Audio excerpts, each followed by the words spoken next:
రాష్ట్ర ప్రభుత్వం విద్యార్థులకు సకాలంలో పాఠ్య పుస్తకాలు, యూనిఫామ్లు అందించాలని టీఎస్యూటీఎఫ్ జిల్లా ప్రధాన కార్యదర్శి అశోక్ డిమాండ్ చేశారు.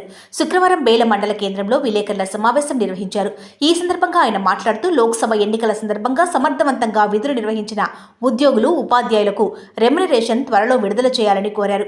ఎన్నికల సందర్భంగా ఉపాధ్యాయులపై లాఠీచార్జ్ చేసిన నారాయణ్ ఖేడ్ ఆర్డీఓపై చర్యలు తీసుకోవాలని డిమాండ్ చేశారు.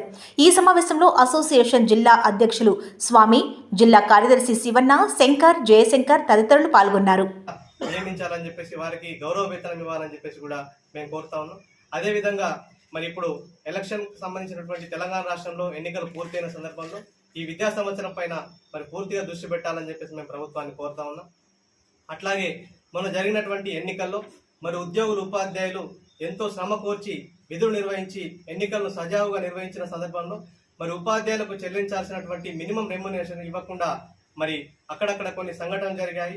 అదేవిధంగా మరి వారు పనిచేసినటువంటి సమయానికి గవర్నమెంట్ ఇచ్చినటువంటి నిబంధనల ప్రకారం వారికి రెమ్యునరేషన్ కూడా చెల్లించాలని చెప్పేసి మేము డిమాండ్ చేస్తాను.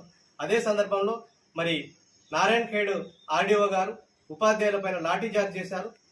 మరి ఈ సందర్భంగా వారిపైన కూడా ఉపాధ్యాయులపైన లాఠీచార్జ్ చేసినటువంటి నారాయణ్ ఖేడ్ ఆర్డీఓపై వెంటనే చర్యలు తీసుకోవాలని చెప్పేసి కూడా మేము డిమాండ్ చేస్తా ఉన్నాం.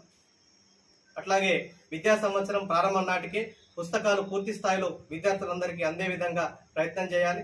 అదేవిధంగా యూనిఫామ్ కూడా ఖచ్చితంగా విద్యార్థులందరికీ అందే రకంగా ప్రభుత్వం కృషి చేయాలని చెప్పి మేము కోరుతా ఉన్నాం.